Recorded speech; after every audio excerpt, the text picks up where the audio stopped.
이사야서 41장 1절부터 13절까지입니다. 우리 다 같이 함께 읽도록 하겠습니다. 섬들아 내 앞에 잠잠하라. 민족들아 힘을 새롭게 하라. 가까이 나아오라. 그리고 말하라. 우리가 서로 재판자리에 가까이 나아가자.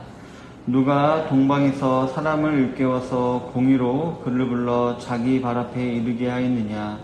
열국을 그의 앞에 넘겨주며 그가 왕들을 다스리게 하되 그들이 그의 칼에 티끌 같게 그의 활에 불리는 초계 같게 하며 그가 그들을 쫓아가서 그의 발로 가보지 못한 길을 안전히 지났나니 이 일을 누가 행하였느냐. 누가 이루었느냐. 누가 처음부터 만대를 불러내었느냐. 나 여호와라. 처음에도 나요 나중에도 있을 자에게도 내가 곧 그니라. 섬들이 보고 두려워하며 땅끝이 무서워 떨며 함께 모여와서 각기 이웃을 도우며 그 형제에게 이르기를 너는 힘을 내라 하고 목공은 금장색을 격려하며 망치로 고르게 하는 자는 매질꾼을 격려하며 이르되 땜질이 잘된다 하니 그가 못을 단단히 박아 우상을 흔들리지 아니하게 하는도다.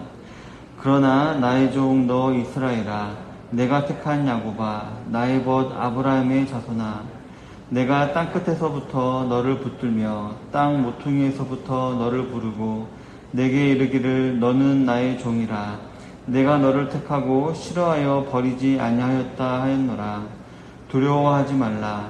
내가 너와 함께함이라. 놀라지 말라. 나는 내 하나님이 됨이라. 내가 너를 굳세게 하리라. 참으로 너를 도와주리라. 참으로 나의 의로운 오른손으로 너를 붙들리라. 보라, 내게 노하던 자들이 수치와 욕을 당할 것이요 너와 다투는 자들이 아무것도 아닌 것 같이 될 것이며 멸망할 것이라. 내가 찾아도 너와 싸우던 자들을 만나지 못할 것이요 너를 치는 자들은 아무것도 아닌 것 같고 허무한 것 같이 되리니 이는 나 여호와 너의 하나님이 내 오른손을 붙들고 내게 이르기를 두려워하지 말라. 내가 너를 도우리라 할 것임이니라. 아멘. 오늘은 본문을 중심으로 해서 신실하신 하나님이라는 제목으로 하나님 말씀을 나누기를 원합니다. 오늘 읽었던 본문의 말씀, 특히 이 10절은 2000년 교회사가 진행되어 오는 가운데 낙심하고 고민이 많았던 수많은 성도들에게 정말 크나큰 위로가 되었던 말씀입니다. 이와 같은 말씀은 우리 하나님의 신실하심, 즉 변함없으심이라는 주제를 드러내기에 너무나도 적합한 말씀이실 것입니다. 정말 어디로 튈지 모르는 럭비공 같은 감정에 쉽게 치우치고 쉽게 변하는 우리 사람과는 달리 언제나 그 말씀과 약속에 신실하신 하나님을 알아보며 오늘 하루도 신실하신 하나님을 의지하고 그로 말미암아 놀라운 위로와 인도를 받게 되시는 모든 성도님들이 되시기를 바라겠습니다. 첫 번째로 하나님은 이 세상을 놀라운 섭리로 통치하시는 신실하신 하나님이십니다. 본문 4절에 보면 이 일을 누가 행하였느냐, 누가 이루었느냐, 누가 처음부터 만대를 불러내었느냐, 나 여호와라. 처음에도 나요 나중에 있을 자에게도 내가 곧 그니라 라고 기록을 하고 있습니다. 먼저 본문 1절에 보면은 섬들이라는 말이 나오는데요. 이 섬들이란 말은 섬에 자리 잡은 나라들을 포함한 세계의 모든 나라들을 다 의미하는 것입니다. 즉 하나님께서는 모든 열국에게 다 나와서 우리 한번 재판해보자, 한번 알아보자, 누가 진정한 신인지 한번 변론해보자 라고 말씀하시는 것입니다. 그러시면서 하나님께서는 자신의 위대함을 알리시려는 듯이 2절에서 동방에 한 통치자를 일으킬 것이다 라고 말씀을 하십니다. 이는 가깝게는 바벨론 포로들을 해방시킨 바사왕 고레스를 말하는 것이기도 하고요. 멀게는 우리 모든 사람의 죄에서 해방시켜 주실 메시아를 말하는 것이기도 합니다.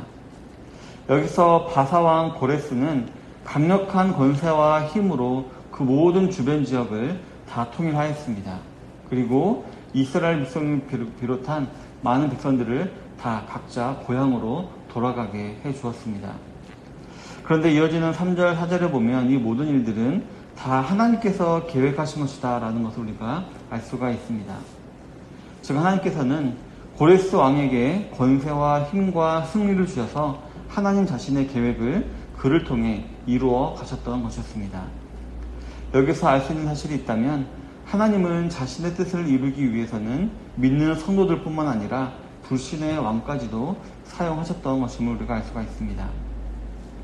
즉 하나님께서는 다사라는 즉 페르시아라는 나라가 세워지기도 전에 또 이 고레스 왕이 태어나기도 전에 미리 이 나라와 이 왕을 언급하심으로 열방으로 하여금 하나님이 온 세상의 진정한 통치자이심을 깨닫게 하시고자 했던 것이었습니다.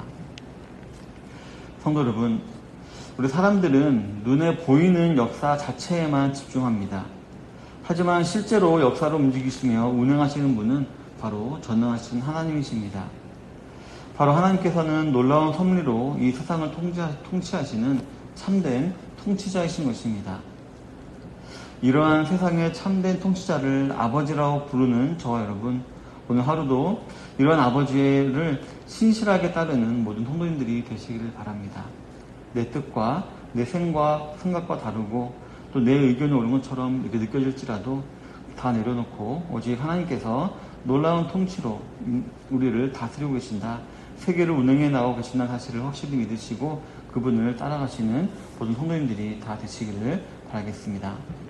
다음으로 하나님은 약속에 신실하신 분이십니다. 본문 9절에 보면 내가 땅끝에서부터 너를 붙들며 땅 모퉁이에서부터 너를 부르고 내게 이르기를 너는 나의 종이라 내가 너를 택하고 싫어하여 버리지 아니하였다 하였노라 라고 기록을 하고 있습니다. 먼저 앞에 나오는 5절에 보면 섬들이 두려워하고 땅끝이 무서워 떨며 라고 했습니다. 이는 고레스의 정복 사업이 얼마나 위대했는지 얼마나 컸는지 열방이 다 두려워하고 떨었다라는 것입니다. 그런데 6절에 보면 좀 흥미로운 내용이 기록되어 있는데요. 이러한 고레스로 인하여서 열방이 서로 격려하고 위로하며 도움을 주었다라는 것입니다. 이 고레스의 공격에 맞서서 자기들끼리 힘을 모으고 또 이렇게 서로 파이팅을 외쳐주면서 우리 잘 견디자라고 이렇게 서로를 위로했다는 것입니다. 그러나 그들의 그러한 헛된 파이팅이나 위로함은 고레스의 군사력 앞에서 사라져버리고 말았을 것입니다. 뿐만 아니라 7절에 보면 이 고레스의 기세 앞에 눌린 백성들은 거짓되고 힘없는 우상을 만들어서 세웠음을 알 수가 있습니다. 사람들 간의 위로와 그런 도움도 그 어떤 위로가 되지 않자 이제 우상을 세웠던 것이었습니다. 그러나 7절 하반절에 보면 이사야는 그러한 우상은 못이 없으면 제대로 서 있지도 못한다 라면서 이 우상을 조롱하고 있습니다. 이렇듯 이사야는 결국 그들이 의지하는 사람이나 그들이 의지하는 우상이 얼마나 무익하고 무능하고 허무한 것인지를 이렇게 말을 하고 있는 것입니다. 성도 여러분, 현대를 살아가는 우리 그리스도인들도 이러한 상태에 빠질 때가 종종 있습니다. 크고 작은 시험들과 유혹들로 인하여서 믿음을 저버리기도 하고 사람과 헛된 우상을 의지하게 되는 경우가 종종 있는 것입니다. 그러나 8절에서 보면 하나님께서는 이스라엘 백성들을 지금도 부르고 계십니다. 나의 종 너 이스라엘아, 내가 택한 야곱아, 나의 벗 아브라함의 자손아 라고 지금도 부르고 계십니다. 이렇게 반복적으로 이렇게 성경에 많이 나오는 이름으로 우리를 호칭하시면서 부르시는 이유는 우리들을 향해 내가 너희 조상들에게 그러했듯이 나는 약속의 신실한 하나님이다 라는 사실을 알려주심으로써 다른 것들을 의지하지 말고 허무하고 무익하고 한 사람들이나 우상을 의지하지 말고 오직 나만 의지해라 라는 것을 말씀하시는 것이었습니다. 따라서 저와 여러분들 역시 크고 작은 시험과 유혹들로 인하여서 믿음을 저버리고 싶다라는 생각이 들 때에 그때마다 따뜻한 목소리로 나의 종 너 이스라엘아, 내가 택한 야곱아, 나의 벗 아브라함의 자손아 라고 부르시며 찾아오셨던 하나님의 구원의 약속을 생각하시면서 모든 유혹과 공격을 잘 견뎌내시는 성도님들이 되시기를 바라겠습니다. 세 번째로 하나님은 언약 백성의 참된 보호자이십니다. 본문 10절에 보면 두려워하지 말라, 내가 너와 함께함이라, 놀라지 말라, 나는 내 하나님이 됨이라, 내가 너를 굳세게 하리라, 참으로 너를 도와주리라, 참으로 나의 오른손으로 의로운 오른손으로 너를 붙들리라 라고 했습니다. 하나님께서는 바벨론 포로 생활로 극심한 고난 가운데 있는 이스라엘 백성들을 향해 너희들을 둘러싼 환경만을 보면서 두려워하지 말아라 하면서 지금 위로하고 계십니다. 왜냐하면 언약의 하나님은 언제나 자신의 백성과 함께하고 계시기 때문이다 라고 말하고 있습니다. 하나님은 어느 한 여인이나 고아 한 명이라도 그가 언약 백성이라면 절대로 그를 떠나거나 버리시지 않으시는 것입니다. 또한 10절 중반절을 보면 언약의 하나님은 언제나 변함없이 자신의 백성들을 굳세게 하십니다.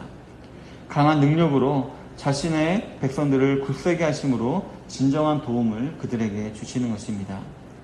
또한 그의 의로운 오른손, 즉 전능하신 능력으로 자신의 백성들을 굳게 붙잡아 주시는 것입니다. 이렇듯 우리는 모를지 모르지만 하나님께서는 실제로 자신의 백성들을 향한 완전한 안전보호를 지금도 하고 계신 것입니다. 성도 여러분, 11절에 기록되어 있듯이 언약 백성을 괴롭히고 박해하던 원수들은 하나님의 역사하심으로 수치를 당하고 철저하게 파괴될 것입니다. 또한 12절에 기록되어 있듯이 하나님은 원수의 흔적이 말끔히 사라질 만큼 철저하게 그들을 심판하실 것입니다. 즉 언약 백성을 괴롭히던 원수들은 무가치한 존재로 전락을 하게 되는 것입니다. 그러나 언약 백성은 하나님께로부터 특별한 은총을 얻게 됩니다. 하나님의 약속 안에서 하나님의 보호와 평안을 충만히 누리게 된다는 것입니다.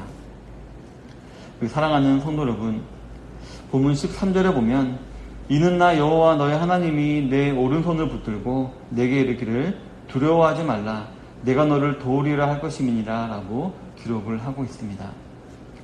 우리는 종종 우리 자신의 연약함과 죄악으로 인해서 시험을 당할 때가 있고 징벌을 당하면서 괴로움을 겪을 때가 있습니다.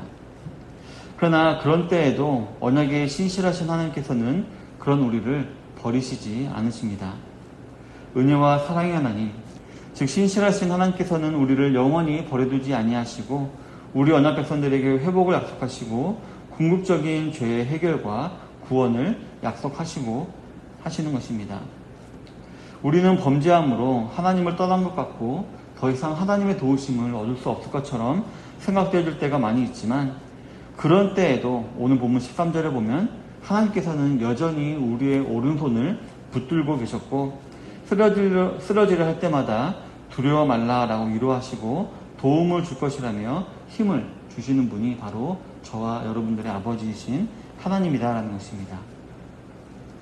성도 여러분, 오늘도 이러한 하나님, 즉 온 세상의 참된 통치자이시며 약속에 신실하시며 그리고 언약 백성의 참된 보호자 되신 하나님을 생각하며 그분께 감사하며 오늘 하루를 살아가시는 성도님들이 되시기를 바랍니다. 그래서 오늘 하루도 비록 우리 눈에 보이지는 않지만 여전히 우리와 함께 하시며 우리의 오른손을 굳게 붙잡으시며 우리를 오늘도 선한 길로 인도하시기 원하시는 하나님을 굳게 신뢰하며 그분을 경외하며 나아가시는 하루가 되시기를 주님의 이름으로 축원합니다. 아멘.